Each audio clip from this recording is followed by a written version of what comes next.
Well, welcome everybody to the concluding presentation of the first session of the Go Learn at Home speaker series.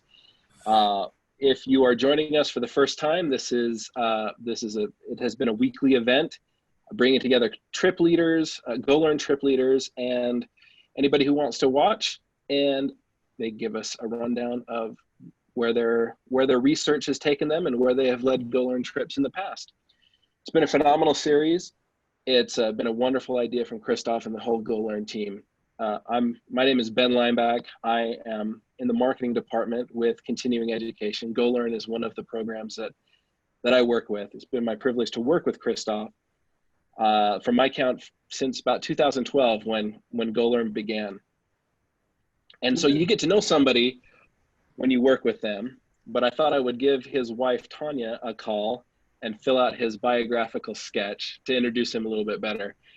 And I know that his presentation is going to have some biographical information on that, so I don't want to spoil anything, but I will just say that after his presentation, you will find that Christoph is probably in the running for the most interesting person that you know or have met, because that's how I felt after speaking with Tanya. A couple of notes from Tanya that I think are interesting. Christoph's birthday is on Saturday, so that's very exciting. Happy birthday on Saturday for Christoph. He is also an avid skier. In fact, Tanya described him as a ski god. And she said, I have a picture. Let's see if I have a picture of him. There's a picture of him. Yes, I do. We're going to share this screen. I'm going to strangle you. This youngster here is Christoph as a young boy at the top of a ski jump. He has also taught cross-country skiing in the Czech Republic. He was a Nordic combined athlete. Spent when he was a tour guide for Rick Steves. He taught ski lessons in the winters when he was guiding tours in the spring, summer, and fall. He also is a bobsled athlete. So he lives in Salt Lake City with his wife and their daughter. Their daughter goes to the same school that my children go to, which is fun. And Christoph is one of also 3 short hairs that live in his home, is what Tanya says. Christoph is deeply, deeply passionate about sharing the joy of travel as education with others, and not just travel, but intellectual exploration. A better embodiment of the Go Learn program I could not imagine. So let's all kindly give our attention to Christoph Dressler. Hey, everyone out there. Ben is about 2 offices down from here. So when we're done with this, I'm going to go over and safely strangle him for the thorough introduction of a former East German now working here in Salt Lake. If you're new to this, again, this is Go Learn, and I'm hoping we have a ton of alumni in the audience from as far as last week, someone from Norway, I think, called in and was online. So welcome to all of our alumni who are out there and former Go Learn participants. Thank you for hanging in there. We're not traveling anywhere. So life in East Germany. The goal is just to have a little bit of anecdotal, a little bit of history again. I had to whittle this down from an 8-hour presentation that I gave last year for the OSHA Lifelong Learning Institute. And I will teach again this fall, unpacking German history. So join the OSHA Lifelong Learning, and we're all online. It doesn't matter where you live here at Continuing Education. It's gonna be a lot of slides, a lot of information, and I'm hoping to be as fast as possible. I'm not a historian, so take everything with a grain of salt. But I'm hoping to make this informative and pleasant for everyone involved. So let's start. And just to give a little bit of a background, well, okay, Europe 1700. But East Germany is roughly right in here where you see my cursor. And if you think of East Germany being in the East, I think the name East Germany is quite misleading. It is not. It's kind of in the center of Europe. Here, a map from 1871, or like right after the Napoleonic Wars. East Germany is this territory right here. So in the center of what is Prussia, what later became the Empire of Germany in 1871, that's 149 years ago. So not that long ago was Germany founded. Here again, Germany in the Reich, in the center. I'm only reminding everyone where it is situated. And this is the largest expansion under the Nazis. And again, Germany, East Germany sits right in here. I also wanted to show you these maps that east of East Germany were a lot of territory that was given to Poland and the Soviet Union after the war. There were about 3 conferences that are worth mentioning here. The Cairo Conference in 1943, which dealt all about the Pacific. But then the Tehran Conference in 1943 was the prelude to the Yalta and then ultimately the Potsdam Conference, which was held in 1949, which is the base of the creation of a separate Germany. It was also at Tehran that it was decided that D-Day would occur and that it was called Operation Overlord to take place in May of 1944, which then later actually turned into June of 1944. So it was also that in these conferences that the fate of the Nazi German Reich was to be discussed, and how it would be maybe split up between the victorious allies. It was also at Yalta that Stalin agreed to have France join the victorious allies and how to split this up. So it started out with something like a Morgenthau plan and North and South German, an international zone. We had Franklin D. Roosevelt's suggestion to maybe split them up into kingdoms, and the former kingdoms as we knew them, Bavaria, Saxon, Hanover, Prussia. Winston Churchill, pragmatic, he was just like, do it north, south, boom. And we have a West German territory, which is the actual richest part, industrial richest part, with a lot of coal reserves right over here in West Germany. In Potsdam then, in August of 1945, it was decided how this really at the end would look like. Russia would occupy all of Eastern Europe. Truman, like Churchill, was highly suspicious of communist agenda, especially Stalin. And Stalin saw Americans' economic advantage of World War II as a threat and clamped down on Eastern Europe. So this is what they ended up deciding to do. We got France, we got the British occupied zone, we have the Russian occupied zone, and then in the center here, you see Berlin. And this is why a lot of Americans maybe believe that the wall is all about Berlin, but the real dangerous wall that was built between, in the Cold War, between the two fronts was right in here, within East Germany. The territories, about 25%, were given to Poland. 25% of former German territory was given to Poland and the Soviet Union. So a few other things that came out of that was war reparations. That's, I think, is really important. And of course, the German expulsion out of the Eastern territories. Every ethnic German had to leave. We'll get to that in a second. But the war separations to the Soviet Union, a really interesting fact is we have 10% of all Western zone's industrial capacity was to be given to the Soviets within 2 years. The German standard of living will not exceed that of the European average. It was a complete economic restructuring from a war manufacturing of the Nazis to an agricultural and light industry economy. Those were the plans, and this is what happened to Eastern Europe, including the German Democratic Republic.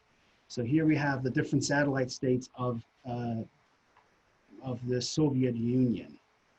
And we have the Truman Doctrines on the American side, which obviously led to the formation of NATO. the military alliance that is still in effect today, although Americans are not too fond of it right now, apparently. And yeah, the Truman Doctrines, that speech to Congress, was sort of like is considered the starting date of the Cold War. It was, historians argue that it was informally the Truman Doctrine was informally extended to become the basis of American Cold War policy throughout Europe and around the world.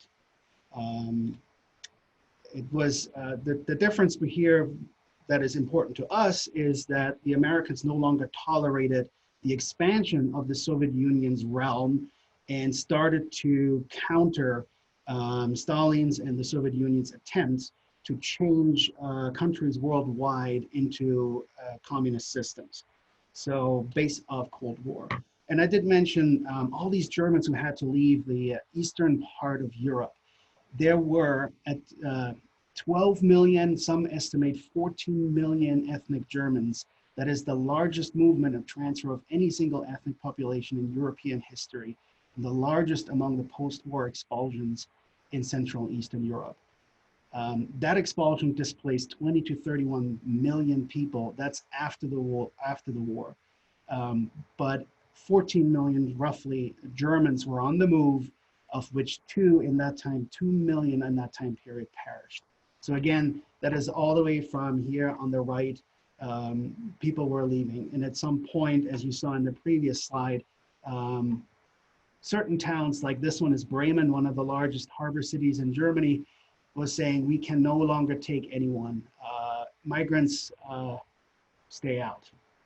So a migrant issue that not only exists today, but existed even back then. So we are talking about East Germany now. Here on this slide, you see more of a map. Stalin, after the war, had something that's called the Trophy Battalion. He extracted about 1.28 million tons of material from Germany, from East Germany, estimated to a loss of about 355 billion Deutschmarks, including, well, and the territorial loss. That is 10 billion was also transferred in material by the early 1950s. So that's the war reparation that we talked about earlier. He had all the rights to do so, and he did. And including in 1945 and 1946, 17,000 factories were taken apart and moved to the Soviet Union. That is 60% of all industry was extracted and taken to the Soviet Union. And the rest was then nationalized. So that's East Germany's reality right after the war, even though East Germany didn't quite exist yet, not until 1949. So the destruction was immense. This is a photo, of course, from Cologne. We got the Cologne Dome here, but it just shows you it's unimaginable destruction all over Germany, especially industrial hot zones. And of course, right here, Berlin, these cities were pummeled. Now restructuring, or better, rebuilding. And the Americans came up with the Marshall Plan, a European recovery program of about 130 billion in current US dollars. So about 2015 currency, 130 billion was the Marshall Plan. It was extended to everyone, but the Soviets did not accept that. So instead, the Soviets came up with their own idea of how to build up the satellite states economically later on, which was the Warsaw Pact. And I don't know if the Soviets were too proud, but Stalin was just simply doing his own thing. And in 1945, the Soviet military administration allowed a forming of anti-fascist parties. So we got the Communist Party of Germany, which was founded in 1918. Then we have the Social Democratic Party of Germany, which was founded in 1863, probably one of the oldest parties that is still in existence in Germany. The Christian Democratic Union in 1945, the Liberal Democratic Party of Germany in 1945. As long as they were anti-fascist agenda parties, they were tolerated. But soon, of course, one party wants it all. The Socialist Communist Party and the the Communist Party and the Socialist Party unified to what is called the Socialist Unity Party of Germany, which was running East Germany ever after. And of course, the president and the chancellor, or in this case, it wouldn't be a chancellor, it would be a president, would be Wilhelm Pieck in this first rendition of it. And you can see on the right the symbol for East Germany, the wreath, the hammer, and the compass, the circle, obviously all worker-related symbols. We also had something that most Americans remember in that time period when Stalin was trying to starve out the western side of Berlin. We had the Berlin Blockade. The candy bomber was from, or is from Utah. I think he's still alive. Last time I heard an interview of his, he was still alive. So the candy bomber that so many West German kids remember came from Utah, of all things. The blockade was also a reaction, a creation after the West Germans actually created their own currency, the German mark. And it resulted, of course, in an East German currency days later. And all of this was an attempt for Stalin to capture all of Berlin. Again, the blockade was from June in 1948 to May 1949. And I think every German, especially in Western Germany, is very grateful for the American forces to fly in literally a year-long worth of supplies to the population of West Germany. West Berlin, I'm sorry, West Berlin. As you can see, this is West Berlin, and this is the construct that came up as under East Germany. Little Christoph here grew up right down here on the bottom, on the border to Bavaria. I was about 5 kilometers away from the inner German wall, right on this little river here. It's called the Werra, where I grew up.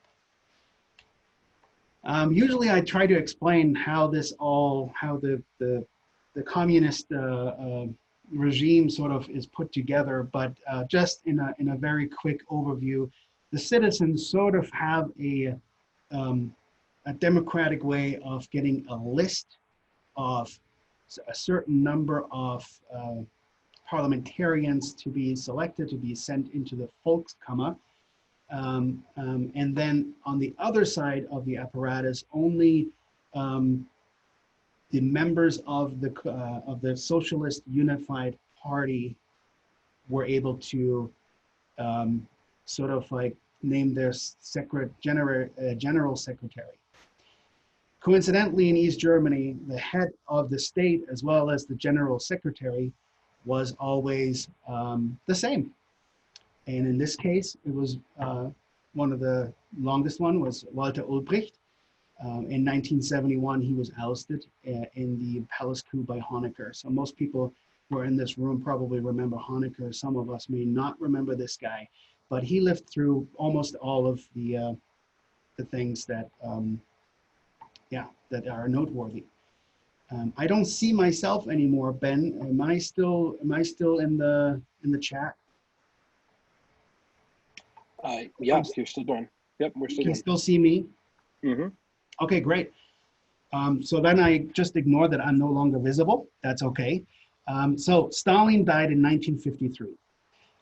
So in June of 1953, June 17th of 1953, there was a huge uprising in Berlin.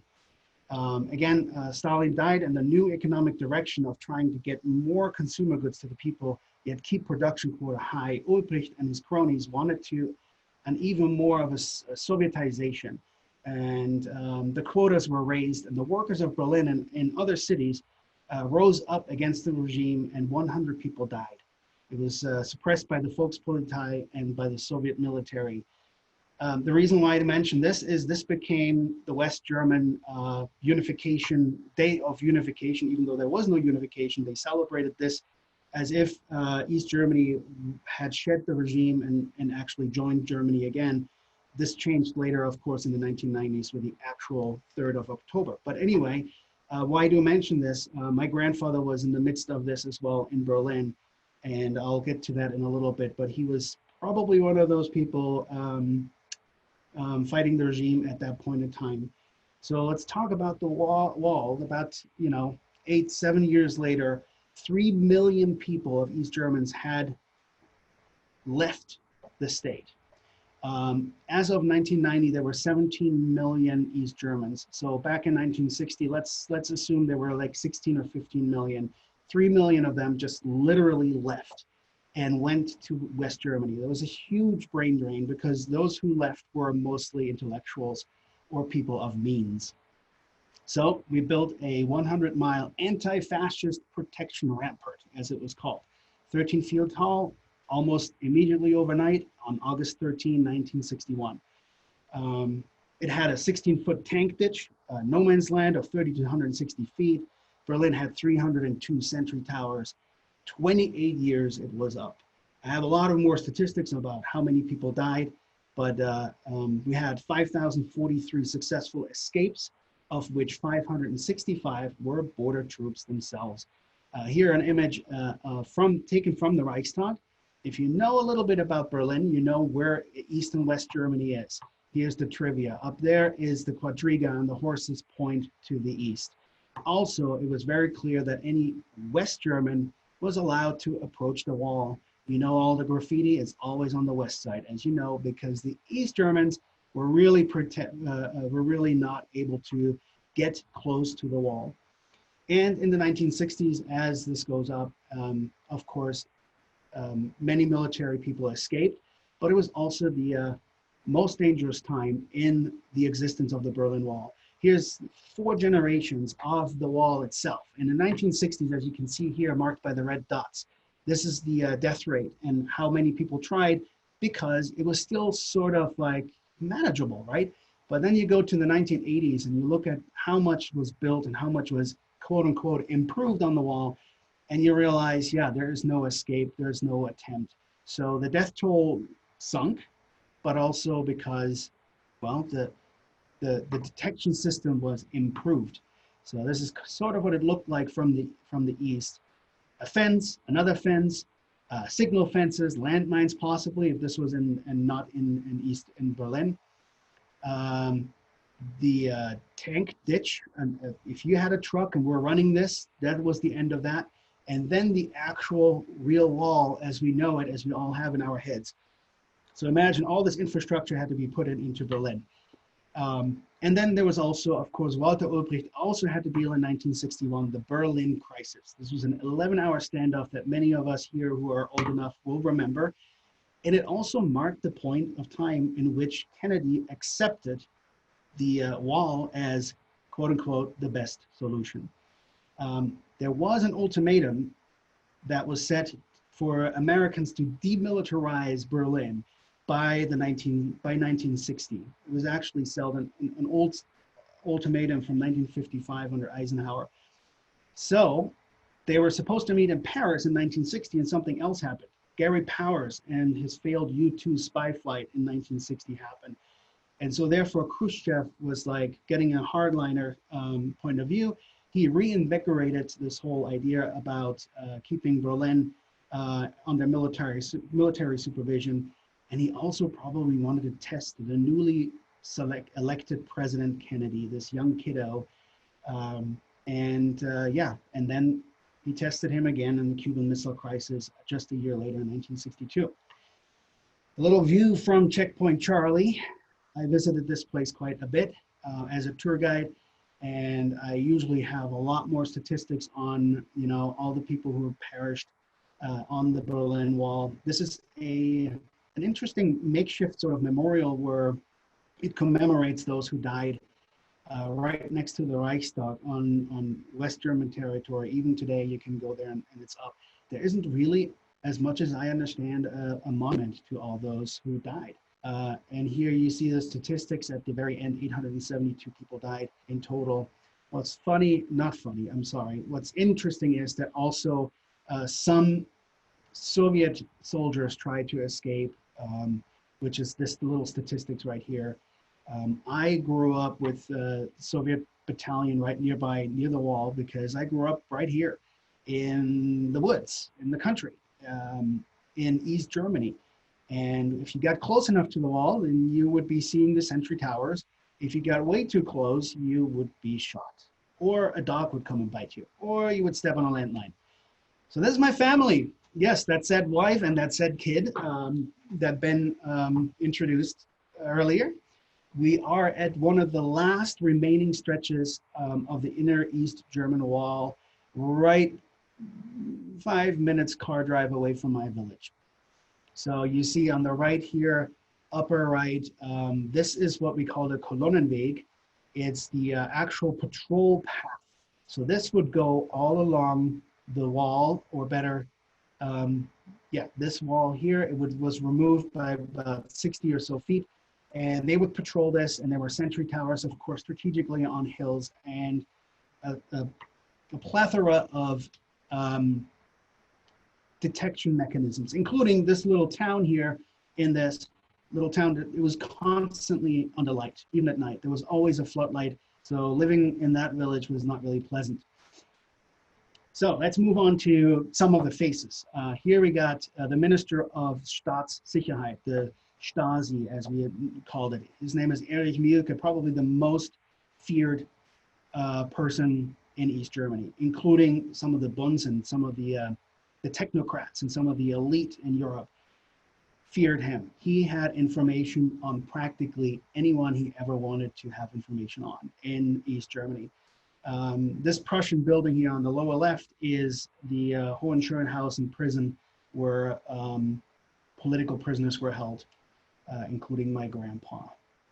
This is a typical view of one of many, many, many folder collector places. Anyway, each of these folders signifies a person in the regime that the Stasi kept an eye on. And these yellow little rags, if you watch the movie The Lives of Others, it's currently streaming on Netflix if you do have that, so that's good. If not, The Lives of Others is a movie to watch. It's a Academy Award winning from 2009 movie. These yellow rags are scent samples of prisoners. They would interrogate people, sit them on a stool, and have their hands under their butts. And while they're interrogating them, sweating profusely into these scent rags, which were, cushions on the chairs. And then they were able to use them with K9 units if they ever need to. So here an inside view of Hohenschönhausen, and in 1954, my grandpa was sentenced to 4 years for imperialistic propaganda. So he was sentenced to 4 years. He was released on one fine day after his sentence was over, only to be collected off the street immediately again, and he was put for another, without sentencing, for another 4 years back in prison. My own dad did not know his father until he was 8 years old. Who was under surveillance? Pretty much anyone that you can think of, including even West German dignitaries or popular people. In this case, we have Günter Grass right here, the Tin Drum, Katharina Witt, she was an East German figure skater, Wolf Biermann, who was kicked out of East Germany. He was a folk singer, and ordinary people like this poor guy up here, what's his name? Rainer Luber, of course. So everybody, including me, had a little file, or not everybody, but I do know I had one because of my family history. I know about that now. So not until the wall came down, my grandma really felt comfortable of telling me all these stories. And it actually took, in one instance, it took my American wife to be with me to some of the real stuff to really come out. My grandmother was very fond of the Americans who actually liberated our village in 1945. This guy here is Gunther Mittak, another famous Bonze elite. He was secretary of the Socialist Unity Party, a central figure of the German planned economy. And I only show him because I want to talk about the economy really quickly. We had the Eastern Trade Bloc, East Germany joined in 1950, the GDR joined the Comecon Trade Bloc, kind of like an unfortunate name these days.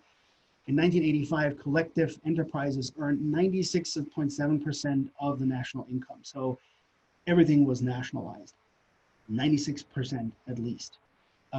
So to ensure stable prices for goods and services, the state paid about 80% of basic supply costs. The estimated 1984 per capita income was $9,800. That's about $22,600 in 2015 terms. The average growth rate in 1976 was 5% in East Germany. That made East Germany's economy the richest in all of the Soviet bloc until 1990, after the fall of communism. So things that some East Germans never had, including me, we always were short of really nice commodities. And in this case, it was the last generation of a East German color TV called Colorette. It cost you 4,000 East German marks in the 1980s. And at that same time, the average income was estimated at 13,000 East German marks. So about a third of your annual income would go into a color TV if you wanted it. If you even could get it, that was the problem, including cars. So the wait time for a car was about 12 years. A car would cost about 10,000 East German marks. So roughly an annual income would go towards a car. And not everyone obviously had one, and they were scarce, and you had to wait for 12 years on the list. My family never had one. Or we had a car, but it was like, yeah, it was a really old Trabant that we bought secondhand just to build our house. So I grew up in the countryside, and the countryside was run, or better, was a very agricultural state. And you see here people at work at what is called the LPG, the Landwirtschaftliche Produktionsgenossenschaft. Well, it's the farmer cooperation. And in 1960, everyone was disowned. So land ownership in 1960 was, everybody was disowned, and they were forced to unite with others in co-ops.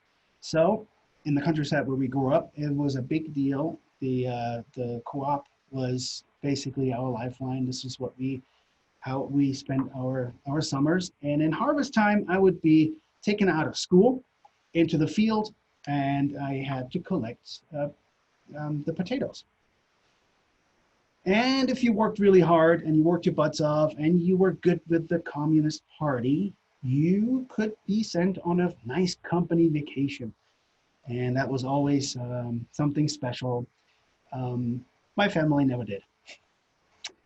But living in the countryside had its pleasant side effects. We liked to party, and on the right lower side is called the LPG Kuchen. This is a piece of cake that every East German at some point in their lives had, and it was named after the cooperative. I think it's some sort of invention of some cream and chocolate and biscuit.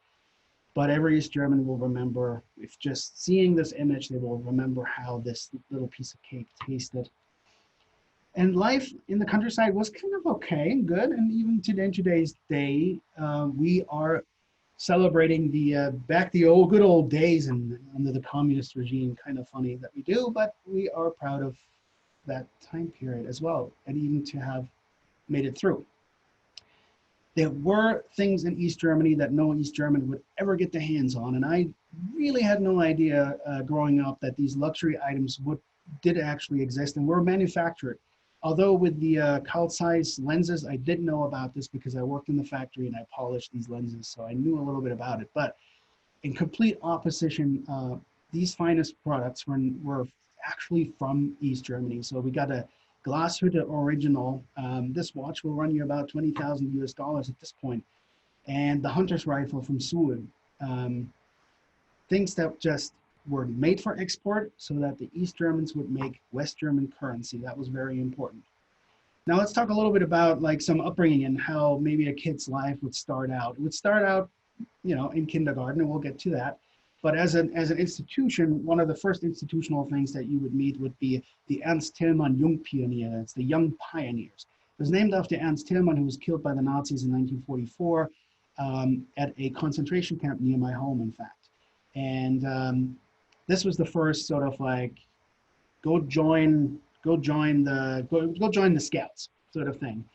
Everybody was turned into a little pioneer, so there was not really a choice. We got just right into it as kids. And the next level was then, as you moved on to be like 14, 15 years old, the Free German Youth, which was founded in actually 1946 already. And if you wanted to and you moved on, you could also join later on the Gesellschaft für Sport und Technik, the Society of Sport and Technique, which, you know, basically got you even more militarized. And you got to, you know, possibly shoot some guns, learn a few things. And just to show you how through and through the military existed in cultural life or in life in general in East Germany, even if you were like even if you were an old dude, you could join the Kampfgruppe, the combat group of the working class. This existed from 1953 to 1989. And it just shows you how kind of prepared the society was to, okay, if crap hits the fan, I got a lot of people who know how to handle a gun. And there was a whole other life existing parallel to my universe. There was the universe of the elite and the, as we call them, the Bunsen. Here on the upper right, you see Margot Honecker, the most feared female person in the GDR. She was the Minister of Education. Wife to Erich Honecker, here seen with Gaddafi. And they lived a life that was unimaginable for some little dude like me, including having access to a fenced-in compound at the Lake of Wandlitz, things that an ordinary East German just didn't have, with stores and books, and that was their vacation home alone. So what we, speaking of luxury, what we did have, and this was interesting, the East German regime wanted to get all the West German money that could possibly ever be sent across the border, which actually was illegal, but still was happening. They wanted to take that shadow currency out of the population, and so they created what's called intershops. And if you were lucky and you had one of those intershops, and if you had West German currency, you can exchange it to these forums right down here, and then you had access to these wonderful things, all these things that smelled so good that I never had. However, there was an unintended consequence on this. The ordinary East Germans would now have an insight into the selection of goods available to West Germans, which in itself is kind of like a propaganda. And yeah, I leave it at that. If you see what the other side has, then you want it too, and that kind of leads to trouble later on. What all of us were hoping for, that every now and then we would get this package from West Germany. Oh boy, it could be filled with all sorts of stuff. In my case, in my family, it was always used clothes. But we really were hoping to get some of these nice goodies from West Germany. And this guy over here is really not famous, not at all, but his name is Bernd Gollitz. And he received his West German package 25 years delayed. That lucky man. So again, other institutions, sport, the East German sport, as many of you are probably quite aware. How did they get to that? To make all these, you know, here's 17 million people and we're what, number 3 or 2 sometimes in the Olympic medal count. Well, everything is a pyramid scheme if you want. So this is in German, I apologize. But basically, I myself, as you saw in the intro, I was training down here on this level. And if you were conformed with the party, which my brother and I were not, we were really good, but we were not allowed to go to the next level, which is the Kinder-Jugendsportschule. But from this, you know, from this next level up, you would get to the elites. So here we got some of them standing. For each one of these students, for each one of these elite athletes right here in blue and with the national uniform, thousands upon thousands of kids were practicing their sports and were also left behind. So not everyone made it to these elite schools and then later became an elite athlete. But the system is different here. You know, people here have a passion and they get better and better and better. And most of the time, that's how it works, especially in sports where you don't make a lot of money, like not like football, but let's say cross-country skiing, which, by the way, the Americans right now and biathlon, they're doing a great job. Yeah, you know a little bit about my background, so now I can tell you that here are some heroes of my childhood and of my youth. This is a friend of mine. We trained together. That's Andre Lange. But then if you watched Cool Runnings, this guy right here, that is Wolfgang Hoppe. And in Cool Runnings, this movie from the 80s, in late 80s, I believe it was, he was the mean East German bobsledder. I couldn't have met a nicer human being than him. So he's just quite some hero. And then we have Sven Hannawald and Jens Weisflog. I'm only mentioning these that they don't mean anything to you, and I know that, but every East German knows these guys. So, well, propaganda. And the biggest, most important propaganda tool was the Aktuelle Kamera, the current camera, loosely translated. It was the flagship television newscast. Well, it was kind of the only newscast, really. And it told the news from the perspective of the communist regime, obviously. Aired all the way into 1990. So, and the other piece of the propaganda, of course, is a nation-run news syndicate. In this case, Neues Deutschland was the flagship of the newspaper.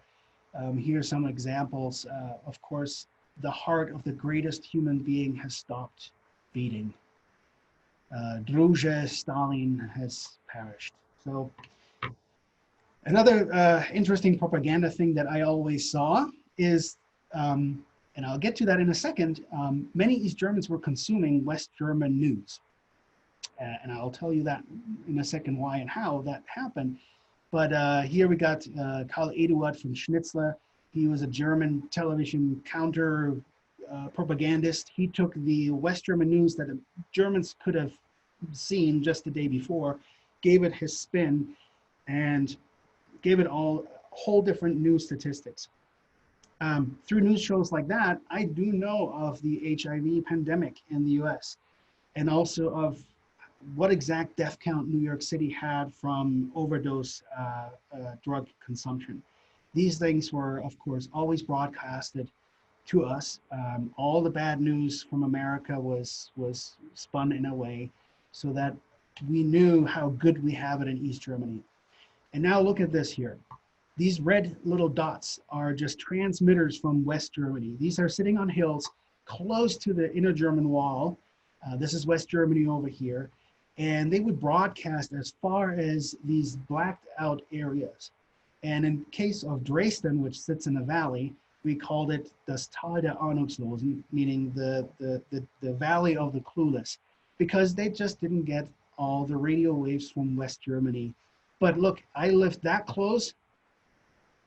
If you set your antenna the right way, and by the way, that's how they could know as well that you were tuning into the West German airwaves, you were able to get radio and TV from West Germany.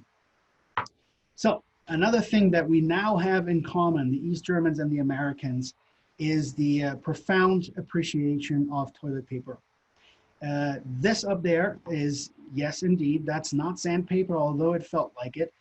This is a typical East German roll of toilet paper, one of the commodities that were very sought after. If you were able to get your hands on toilet paper, you would stock up. You know this by now, so that's the important thing. And the other thing that we never had were fruits from you know, southern hemispheres. In this case, the banana. Famously, West Germany, as soon as the wall came down, all the bananas were sold out because the East Germans came over to West Germany and bought them all up. So these are two products that I grew up with that if they were in the store, you better get it. I can tell you, and I'm not exaggerating, I had about one banana a year if I was lucky. And I have forgiven my brother for it, but when he was a baby, I had to sacrifice my banana for him too. But we're good now, we're good. So what did it look like? Okay, the stores were, and you are aware of this now too, everything was a little bit limited. So here you have a sign that says, you know, the dishwashing detergent, please take only one. So something that the pandemic has taught us these days too. that things can be on short of supply. I apologize, I just was just jumping a little bit ahead. So the Consum was also something, you know, think of Consum. That was the state-run stores nationwide. And this is what it looked like. You know, if we had products, it was always kind of all the same and no real variety. And if you saw a line like here on the upper right, if you saw that line anywhere, you would get in it. You no questions asked. First, you get in the line, and then you ask, "Hey, what are they selling? What were they sending us into the store?" And if it was something you needed, then you sent your kid home to get money, or tell your relatives, your family, hey, the Consum has bananas. Get down here, because we were limited. We were only, you know, the Consum would know that we are only 4 people in my family, and then 5 with my younger brother. So we only would get 5 bananas. Anyway, so this is the selection of a West German typical store. They had it all. And us East Germans, it looked more like this. Milk, bread, butter, some sort of protein, in this case, liver pate, and then the soljanka, the centerpiece, this thing right here. Every East German knows, and if you go to an East German restaurant, it may be still on the menu. I can't give you the recipe, it's secret. No, actually, I don't really know how to make it, but I know how it tastes. It's basically ketchup, protein, and whatever you found in the garden. And basic chocolate. Some of it survived. In this case, Knusperflocken, they still sell this stuff. And so how did they keep us happy, or better, how I was playing everybody along? One of the aspects was that booze was cheap. And if you go to East Germany nowadays, you would quickly realize that we can party hard. So that is, I believe, a little bit of a leftover from our rough time when we had to drown our sorrows in a different way, not being able to leave our country ever. And the other thing that they kept us happy with were the smokes. You probably still find very many East Germans happily smoking away. A little bit from my childhood still. Okay, the institution of kindergarten. There was no such thing that a kid was staying at home. There was no such thing as a mom was at home. Everybody was working. There was, remember, I mean, I didn't mention this yet, but there was full employment. 100% of the population of East Germany, unless you were retired, were in the workforce. How productive or not, I can't vow for that, but yes, right from the beginning, we all were potty trained together. We were doing things together. We were trained to be a unit. And I just got a WhatsApp messages August 4th, one of my buddies over in Germany, who I really literally know since potty training, had his birthday. And I kid you not, there were about 40 messages from all these people who are still in touch with each other. So community in East Germany was really important and was ingrained from the beginning. And we are still close. I'm 46 years old, and all of my classmates are still very close with each other. Speaking of childhood, here are some images from Der Sandmann. He would come twice a day. I was actually born directly at 7:05.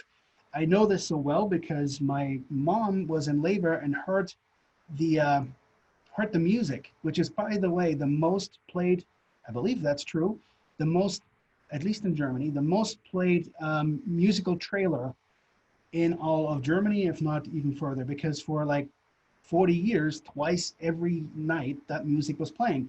So she heard the song somewhere down the hallway in the hospital, and she's like, "Oh, Robert is watching the Sandmann right now." Robert is my older brother, and the Sandmann was done, and I was on this planet. So I don't know why I'm telling you this. Another thing that, you know, once you got beyond kindergarten and you get into school, you get this Zuckertüte, this is a typical East German first day in school. Because life now is serious, we give you a big bag of sugar, of sweets, of stuff. Mine was the most awesomest of them all. And life, as we know it, took a rougher turn, but at least it started on the sweet side. So here, a typical schedule of an East German. And there was also this thing called produktive Arbeit, productive work. So literally they made us go into the factories, and as part of our upbringing, we had to build stuff. You heard me say earlier, I was working for Carl Zeiss and the lenses and several other things. So that was part of our upbringing. Yeah, we always had fun, including, you know, throwing fake hand grenades, learning how to throw them for distance and target. So be careful. And we would always get our meals in school. And the meals sometimes weren't that pleasant, but here we go. Some examples, except for the beer.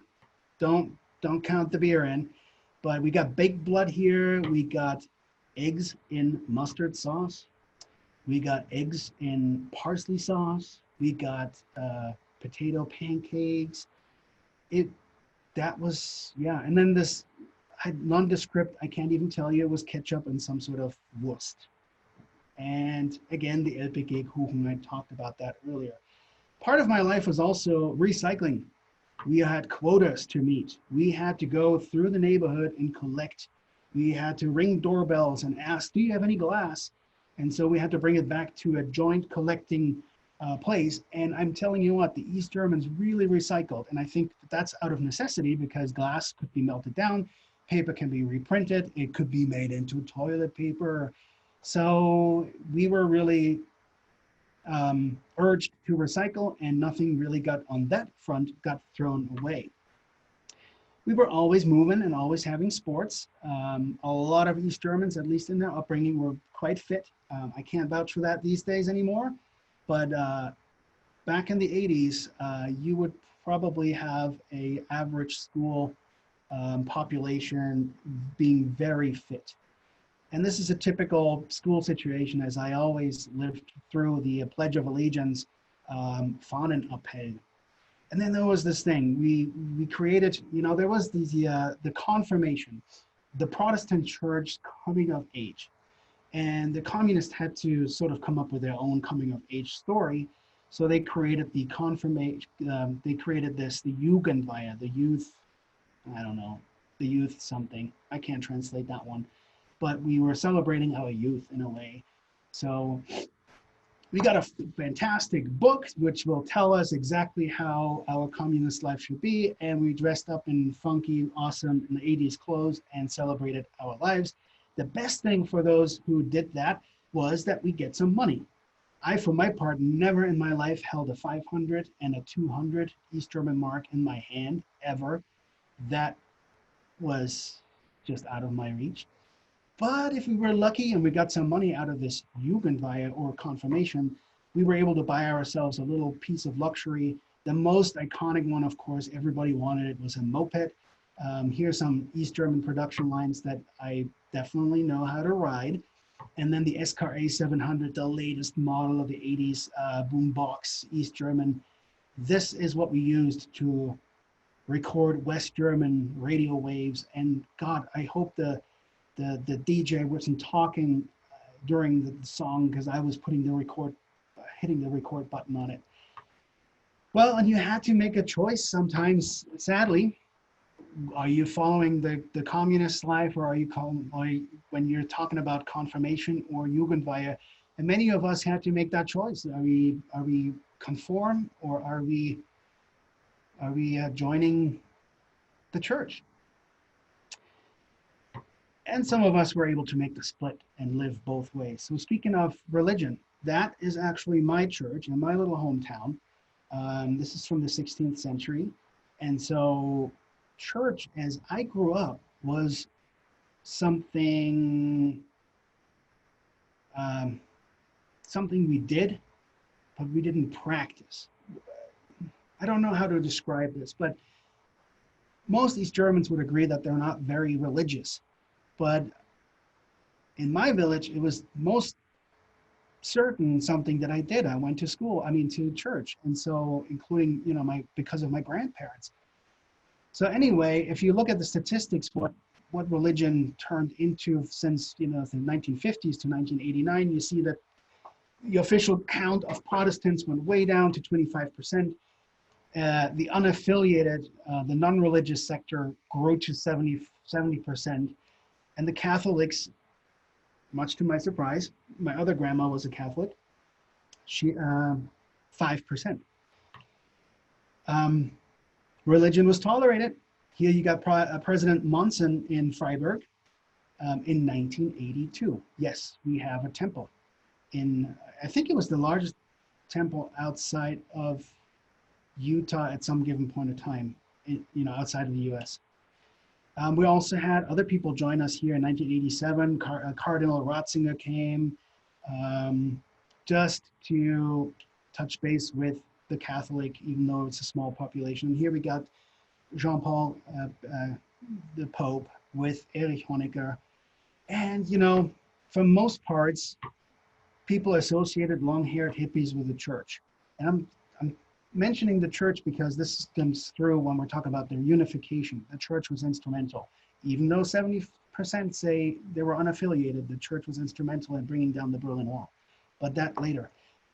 Marriage in Germany, well, you married young, and the divorce rate was high, and there was no such thing as support. So the kids stayed with the mother, and most of the stuff went with the father. Again, children were quick, and if you were 23 years or older, you were late bearing.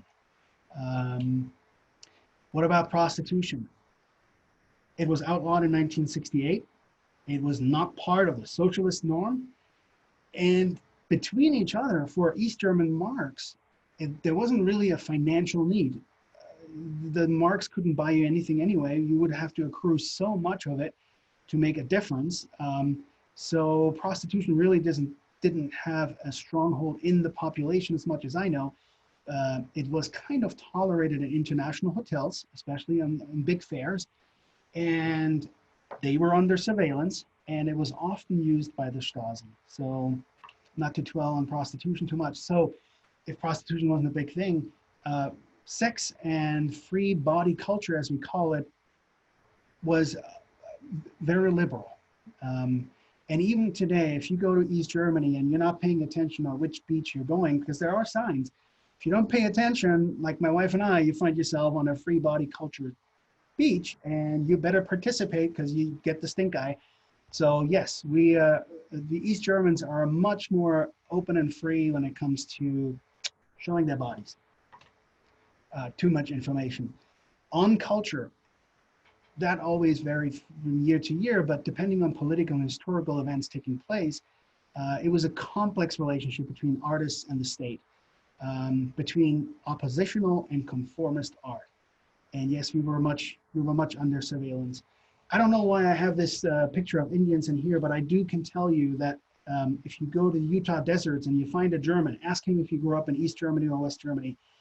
There's a high chance that he grew up in East Germany. And the reason is, yeah, it's there was a subculture of dressing up like playing a role play of, and there was Karl May in the late 1800s who wrote all these books. I know it is 1 o'clock, so we will continue a little bit if you don't mind, and then in about 5 minutes or so, I'm going to wrap it up. But culture, socialist realism was almost a state art form. More oppositional artists like Klaus Renft up here in the upper left were banned. The Pooties and Karat and City, these are rock bands that were tolerated. And here you got Nina Hagen, who was expelled from East Germany. I don't know if you know her, but in the 80s, she was the queen of goth and was performing with the Sex Pistols. So yes, movies.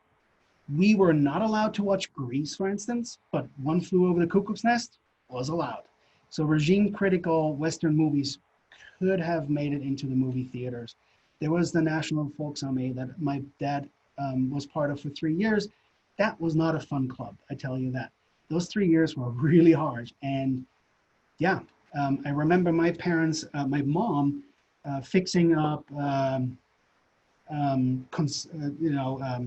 mason jars with fruit and everything, but they drained the liquid out of it and filled it with pure alcohol and resealed it to send it in, and hopefully it made it to the soldiers, to my dad. We also built a house, and building a house in East Germany was no fun. Ours took about 3 years, and getting building material was an art form. Here's just some regular East Germans as I know them and as I would have been parts of this. Now, I did want to talk a little bit about what led to the fall of the German Wall. So there's the obvious things, the 1988 Glasnost and Perestroika, Gorbachev softening up. The East German regime was actually breaking with Gorbachev. You probably know this, but the hardliners wanted to continue, and they broke with Gorby, and Gorby said, "You are on your own." Actually, well, most of Eastern Europe broke with the USSR at that point.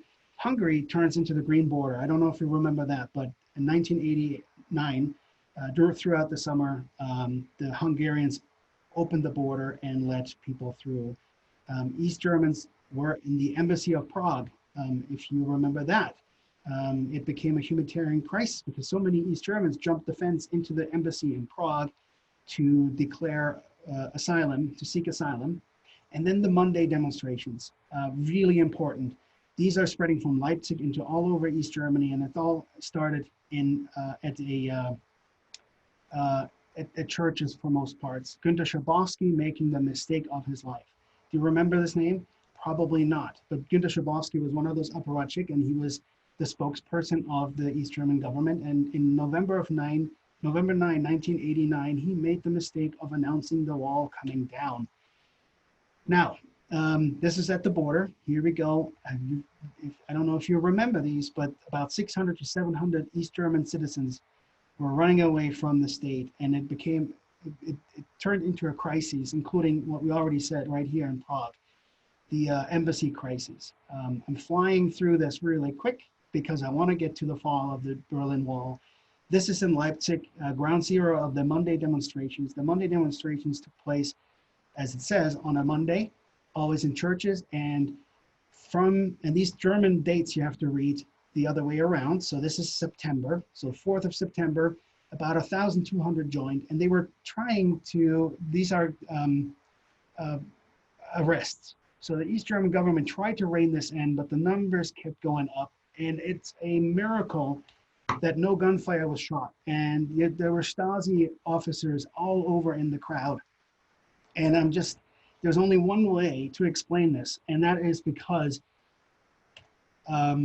teachings of Gandhi and Nelson Mandela show us that there's only one way. A peaceful transformation can only be done in a peaceful way. So the East Germans, even though they were demonstrating, they were not raising their hands with the police. And it's miraculously, to me. Now this is the moment the wall came down. I'm reluctant to play it for you.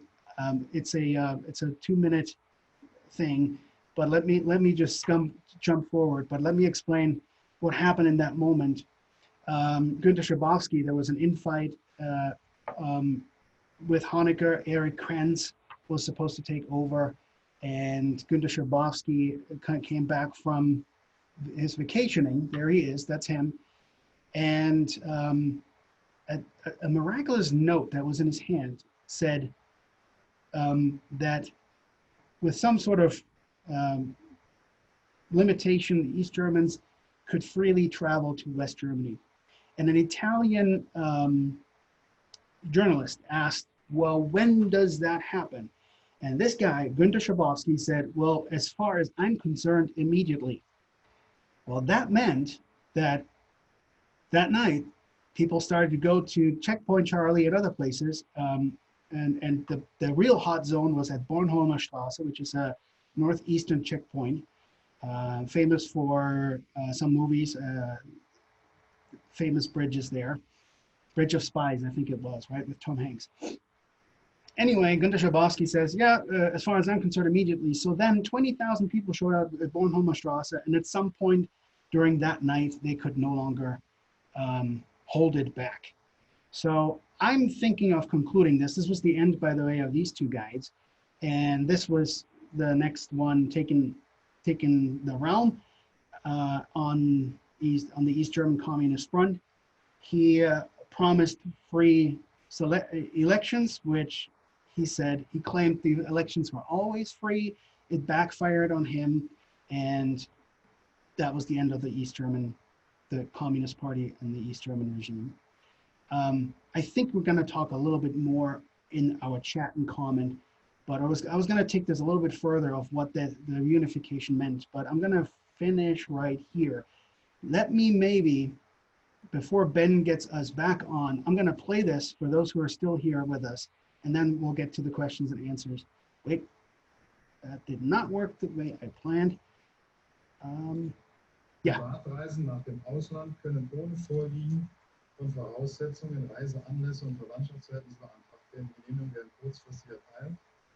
Zuständige Abteilung Personellwesen der VP, der Volkspolizei, Kreisämter der DDR sind angewiesen, Visa zur ständigen Ausreise unverzüglich zu erteilen, ohne dass dafür noch geltende Voraussetzungen für eine ständige Ausreise vorliegen müssen.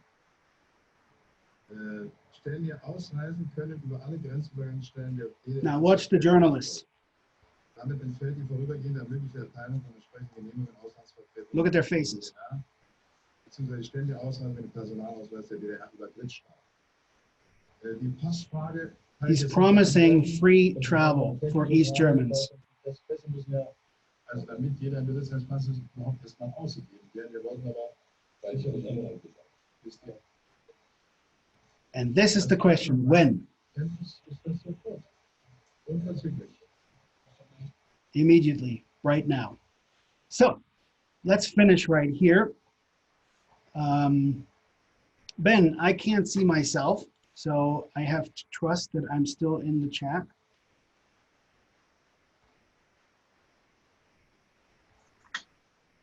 All right, Christoph. Thank you. Yeah, we can see you. But, oh, you can see me. Okay, because I have I don't have access to any of the questions. Oddly, it all disappeared. There it is. Okay, I'm back. Good. I had to stop your sharing for you. Okay. Christoph, thank you so much for that look into the life behind the wall. And I have to admit, just from my perspective, I did not realize until after speaking with you that there were two walls. There was a wall in Berlin, and then there was a wall on the borders between East and West Germany, which I found was fascinating. And we had a question here from Jane England, who leads our theater trip London on Stage with Tim Slover. She says, Christoph, how free were you to travel within East Germany? If you wanted to visit Berlin or Dresden, was it difficult to do that? Difficult only because of monetary, like limitations of having access to a car. Within East Germany, no. And that's exactly where most of our vacation took place. We would go up to the Baltic region if we were going on vacation. And so within East Germany, no problem. Berlin, East Berlin, no problem. West Berlin, no. But even for going to the Czech Republic or other places, you needed a visa. And if you were on some sort of black sheep list, then you would not go anywhere. Yeah, it's a good question. My grandparents had a car, and so I was vacationing with my grandparents, and they would take turn each year. One of their grandchildren was allowed to go with them, so one year was my lucky turn. Thank you. We have I think a follow-up question due to that from Martin Sagetti. He says, please mention holding back of relatives for travel. I assume what he's trying is I assume if somebody left, they always had access to, immediate family. So I assume this is about that. And okay, let's say I'm this super athlete, winter times, and I get to go to the Olympics and I could defect, right? I go to Calgary in 1988 and I'm thinking of defecting. I better think twice because all of my family is still at home. In fact, I mean, it was really awesome and exciting to go for the first time to East Germany. But the moment I crossed the border, and I was in a bus with a buddy of mine, with a few buddies, and I crossed the inner German wall right down. It was 3 months after the wall coming down in Berlin. And I crossed this point at which usually if it was live, a concrete block would shoot out and wipe the car off the road if you were trying to run it. at that point, you know, you get this feeling, holy cow, there's the Rambok. There's this thing, and it's kind of like the point of no return. And then again, I got into West Germany for the first time ever, and I immediately thought, oh crap. If they close the wall behind me, I'm going to be over in West Germany, stuck with anyone without my family.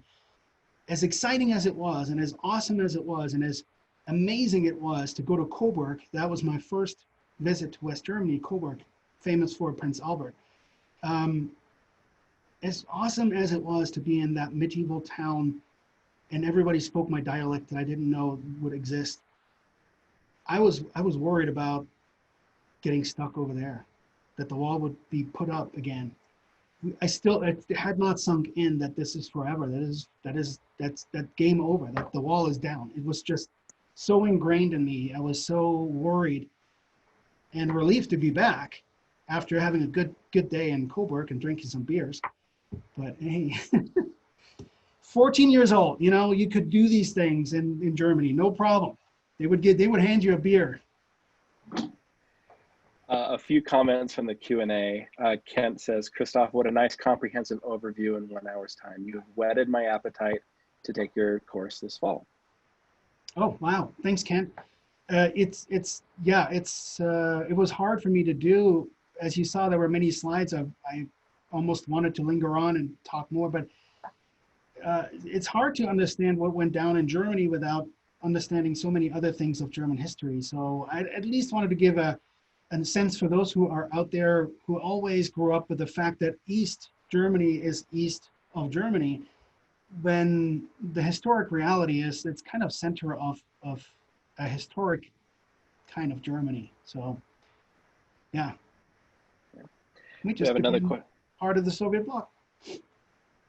We have another question. Did you make the request to see your records that the Stasi held? No, I knew that question would come. And the reason why I know, and this is really strange, there was a microscopic line under my first name. I think it was the first or last name in my national ID. So, you know, our for lack of, it wasn't a passport. It was my ID with a, you know, with a nation, my national ID. And it turns out that that was one of the things when looking really, really close, people could tell that you probably belong to someone who is on a list. So, and knowing how things went down with my grandpa, I know I had a list. I don't know what, I mean, information was collected on me. That's a fact. But I also never went in and tried to seek the material for several reasons. One is I personally didn't get hurt. My future was barred, clearly visible through my wanna be athletic, you know, aspirations. But also right from the get-go, I wanted to be a pilot. And immediately when I told someone, some of those teachers, they came up with all kinds of stories. They said, you have bad teeth, you will never be a pilot. Basically trying to pull that tooth right out, like saying, no, you're not going to be a pilot because your family is just not, you're just not politically up to snuff. So no, I also don't want to find something out, or at least at this point in my life, that would change my opinion on some people. And I'm worried that someone that I consider close to me was actually telling stuff on my family. So I never saw that information. Thank you. Another question. Post-unification, were East German men expected to serve in the military as the West Germans were? If so, were there concerns on either side? This is really cool because, you know, my dad, 3 years military, and I totally remember this, off to some tank unit on an island up in the Baltic region. 3 years. I think he came home, maybe in those 3 years, he came home twice or so on a visit. That's how often they would let you go if you were doing good. My other uncle, who seemed to always screw up right at the wrong time of his vacation time, he never got home in the whole 3 years. So anyway, then my brother had to join the German military. And as this was happening, the wall coming down, he was in the military and he served on both armies. So he was transitioned to the West German forces. And then I got drafted into the West German forces in 1990. God, why do I not know this? 1996, I think. So I was serving under the West German forces, and it was the greatest waste of a year in my life. We would do wheelies with tanks, believe me or not, but it's possible. You can do a wheelie with a tank. Just costs you about 50 gallons in gas. Anyway, yeah, I had to do that. Kent has a question. When the wall came down in Berlin, how long did it take to have free access to the West in the countryside where you were living? Again, really good question. Berlin sort of felt immediate, right? That was all in the news. You saw the blocks falling down. In my region, they had to do a little bit of like, untangling the problem. We had dogs, landmines, self-shooting systems, electric fences of sorts. All these things had to be dismantled first safely. So these checkpoints probably opened a few weeks after, but I personally, there wasn't really a bus service or anything, but I personally left 3 months, and that was the earliest that I could possibly do it, 3 months after the wall coming down. So it took a few weeks at least to get transit up. And then it took months, and in the countryside, years to clear the landmines and the stuff that was there. So that there was a similar question. Let me just see. It says so we have two that are sort of related. When and how did you get out? And did your family all leave together? And then the other question, so when and how did you come to America? How come you have no accent? is the question. East German spy training. Whoever asked that question about the language. That's as simple as that. No, I have a few theories, but let's say first about the travel to West Germany. No, that was me with a buddy of mine, all by ourselves, jumping on a bus, which was free, going to Coburg. And what I didn't mention is the very first, what I didn't mention on the West German packages earlier, I had a sense of smell that was like a German, shepherd kind of like quality. I was able to smell from the outside of the package when it came through the mail what was in it. And if it clearly was detergent smell, I knew it was just used clothes. But I could smell coffee, I can smell bubble gum.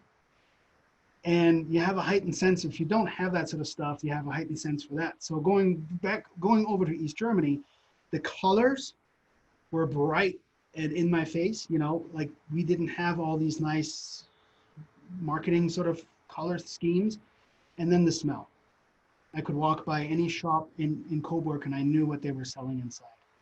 And then the other part of the question, no, my parents and I did not go together, and I can't recall when we together as a family went for the first time to West Germany. So it clearly wasn't that important to me necessarily, because otherwise I would have made mental note of it. How I left Germany is in a whole other story. Right after the wall coming down, there was a scholarship called the Congress Bundestag Youth Exchange.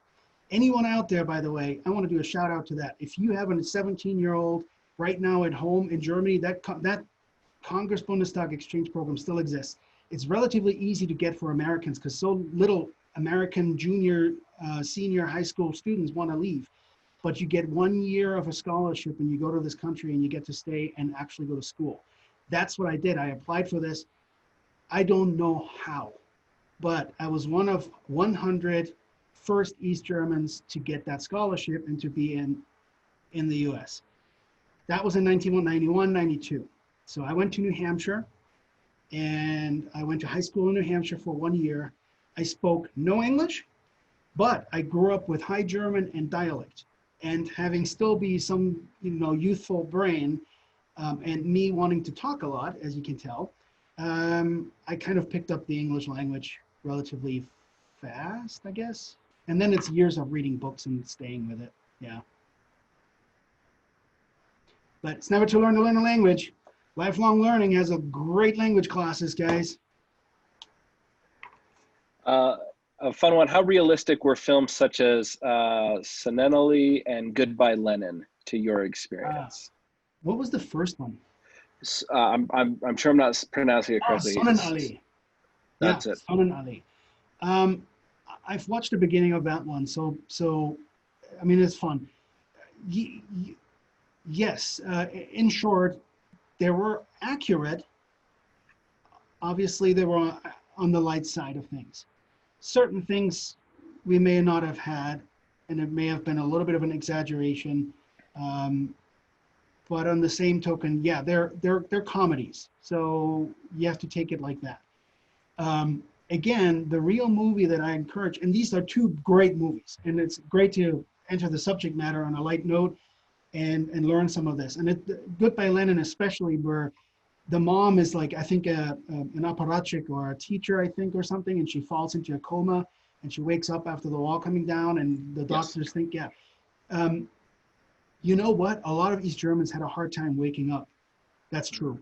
A lot of these people who like invested their whole lives into watching other people, can you imagine all of a sudden your system is gone? Like the thing that you believed in, the Communist Party, the thing you believed so much in that you would actually spy on family and friends, that's gone. That's hard. And that was a hard and rude awakening. And that would be hard for anyone in any society when you're that entangled with it, when you're so much, you played, it's a dangerous dance and you're in it. And then all of a sudden, all of it's gone.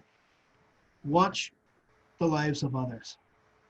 It's a fantastic movie. Much darker. Let's see.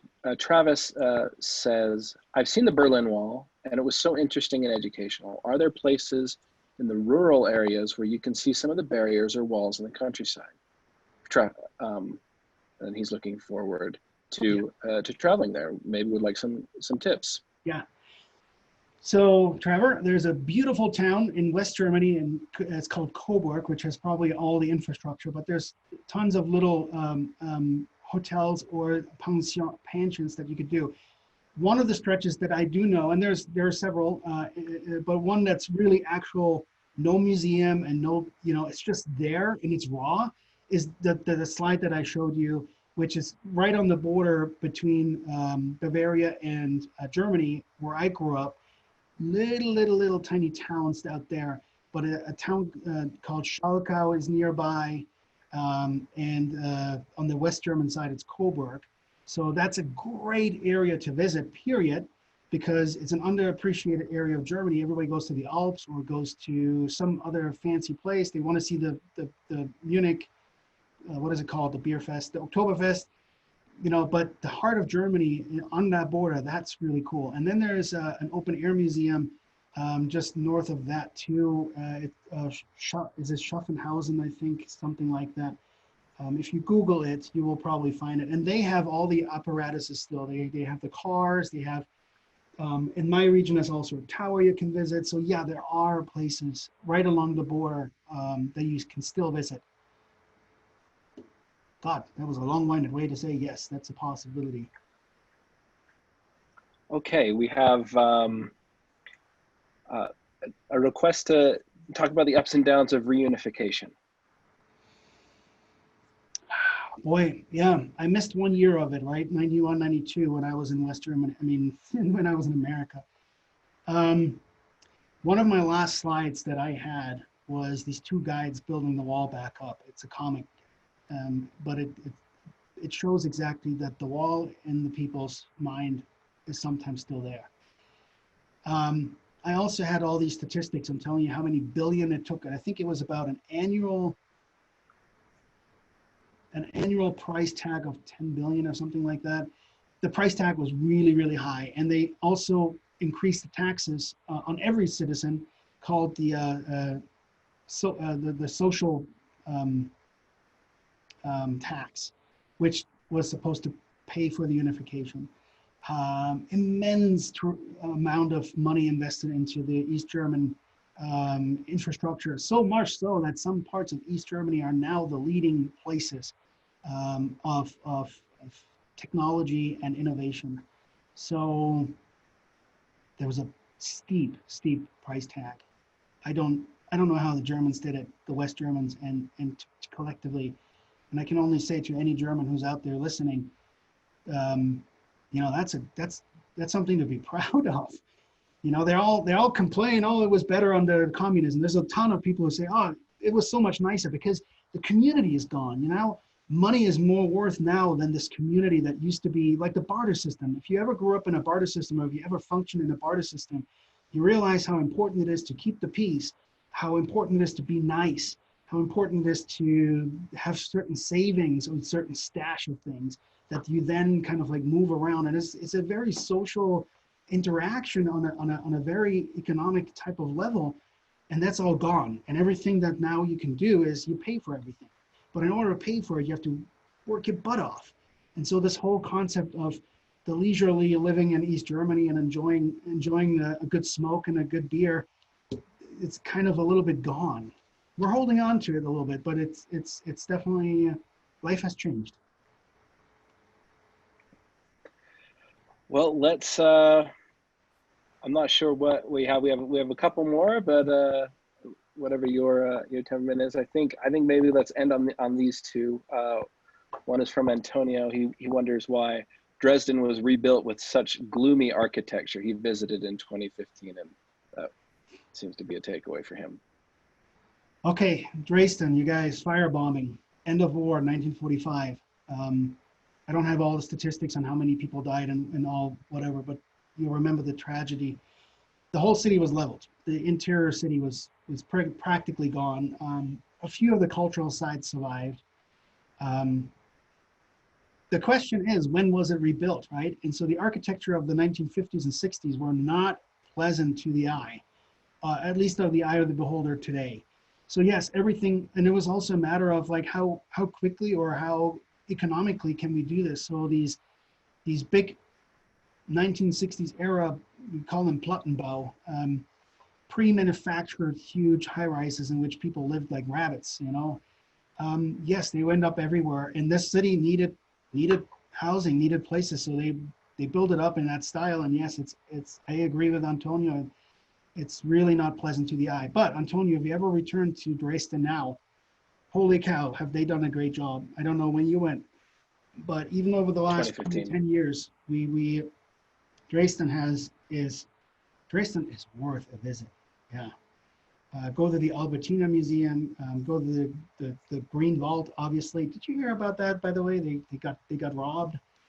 Yeah, maybe a year ago or so. There's a multi-million-dollar, yeah, anyway. I babble on about Dresden. Dresden is awesome. It's a great visit. And yes, it got built back in the 60s, and some of it looks ugly. All right, to finish off, Barbara would like to know if you could share how you came to be a tour guide for Rick Steves. Well, in short answer, my glorious wife, right? She was a guide for Rick Steves, and it turns out that they were in need for a German-speaking dude. Yeah, so that's really how it kind of started. Tanya and I met during the Winter Olympics in 2002, and we married in 2006. When we met, we tried to figure out how this is going to work. A German and someone from Salt Lake, this is not going to work out. And coincidentally, she just threw her hat into the race for a tour guide job in Italy with Rick, and she got the job. And so we were doing this parallel life of living in Europe, and I worked in Bonn for 2 more years, and we kind of like met up in all these magical places, Venice, Rome. You know, I usually down in Umbria, and Spoleto, and well, we didn't see Spoleto, I'm sorry, but other places in Umbria. So we lived that life, and then I started ski instructing, of course, simultaneously. But yeah, they needed a guy who spoke German and who had a little bit of affinity for the history, and the rest is history. And I guided for him for about like 5 or so years. I need to do the math. And mostly what I did was Berlin, Prague, Vienna. And then I did what is called the Best of Europe, which starts in Amsterdam, goes all the way down to Rome, and goes back up through the Alps to Paris. And that is a fantastic, that's a fantastic 2-week tour. It's a little intense. Yeah. Well, thank you, Christoph. I think that just about does it for questions and answers. It was wonderful, wonderful to get to know you a lot better. Thank you for your presentation. I do want to remind, for those who are still here, we didn't mention this at the beginning, we are working on 2.0 of the webinar series. I have really fantastic faculties waiting in the line to take up the webinar again. We will take a little break because it's the beginning of the semester, and you can imagine how busy and how, in a way, odd it is to return to campus or to try to. So the faculty are pretty busy, but we will return to this webinar, and hopefully also to a different lecture series where you can join us in a very small group. Yeah. Well, thanks everyone out there for doing this, for joining us, for sticking around this long and to hear me babbling on about my childhood. Thank you, Christoph. Yes, thank you. I guess I should act as the host. Thank you, everybody, for attending. We wouldn't be able to do this without the great support from the Alumni Association or for the people that come and attend these presentations. So, like Christoph said, we'll have a second session. We're working on developing that right now, so you will all be the first to hear about it when we have that established and we're ready to sign up for it. We're thinking we're taking about a 2 to 3 week break. Not long. Anyways, thank you so much. Thank you, everybody. Bye, everyone.